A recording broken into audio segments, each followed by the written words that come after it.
कह रहे हैं एनडीए से, नरेंद्र मोदी जी से कि आप 10 साल में दिल्ली में जो आपने काम किया है उसके आधार पे आप वोट मांग लीजिए।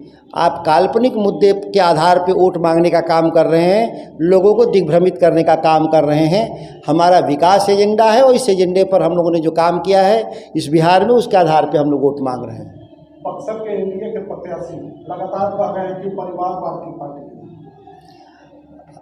जो चुनाव लड़ने आए हैं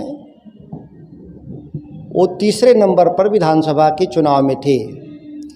जाहिर है कि उनके बारे में, उस इलाके के बारे में लोग क्या सोचते होंगे।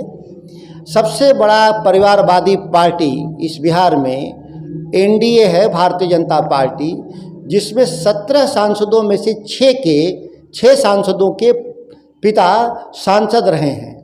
लोजपा के 5 में से 4 के पिता सांसद रहे हैं और एक पार्टी है जो जेडीयू, उसके 16 में से 3, कुल मिलाकर 13 लोगों के पिता सांसद बिहार में रहे हैं।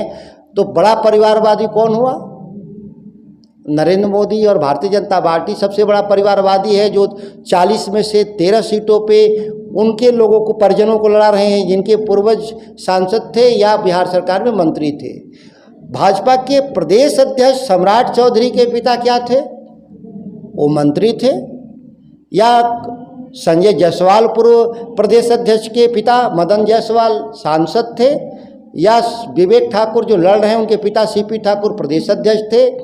कहने का मतलब ये है कि ये जो आरोप लगा रहे हैं यह मिथ्या आरोप है और इसमें कोई बिहार की जनता भली भांति परिचित है इन लोगों के बयानों से। सर आजकल बक्सर के केंद्र दिया गया है। आजकल लोहिया जी और जयप्रकाश जी याद आ रहे हैं। इवन उनका अब ये समाजवाद का चेहरा सामने आ रहा है, जबकि चुनाव मैदान में एनडीए के प्रत्याशी भी हैं और वो अभी तक भगवान की बात करते थे। चौबे जी, अश्विनी चौबे जी की जो राजनीतिक शुरुआत है वो 74 आंदोलन से है। जयप्रकाश नारायण जी का देश बदलने का जो अभियान था, संपूर्ण क्रांति, उसके आंदोलन से निकले हुए लोग हैं।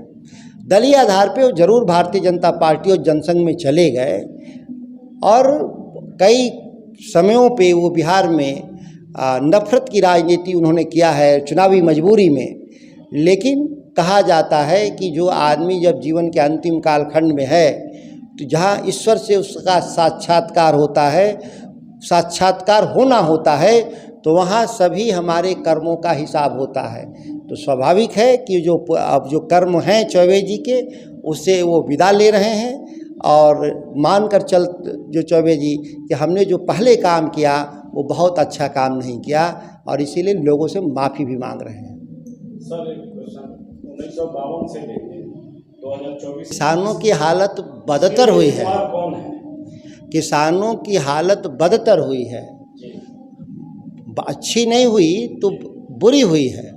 और इसके लिए जो सत्ता प्रतिष्ठान में बैठे लोग हैं वह सभी लोग उत्तरदायी हैं कि हम सामाजिक और आर्थिक न्याय के लिए हम राजनीति में आते हैं। सामाजिक न्याय तो मिले, लेकिन सामाजिक न्याय के बाद जो जरूरी है आर्थिक न्याय, उस पर काम नहीं हुआ। ये लड़ाई हम लोग लड़ रहे हैं। आपने देखा होगा कृषि मंत्री के तौर पे इस लड़ाई को हमने आगे बढ़ाया है।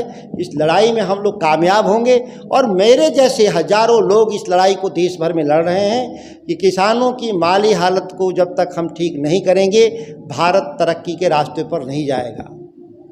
बक्सर में ददन पहलवान भी चुनाव मैदान में खड़े हैं, क्या आपके कुछ ऐसे लोग भी हैं जो उनके साथ खड़े हैं? क्या हो सकता है सर उनके?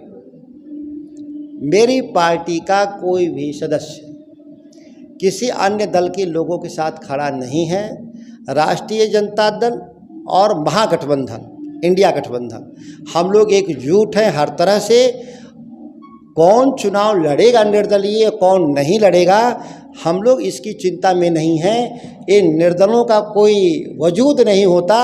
एक नारा भी इनका होता है कि ये हर दल में दलदल है, सबसे अच्छा निर्दल है। और निर्दल को दिखा है लोगों ने देश में जीतते हुए। यह रोज दल बदलते हैं, रोज गठबंधन बदलते हैं, जितने जीतते हैं निर्दलीय, अस्थाई इनका चरित्र नहीं होता।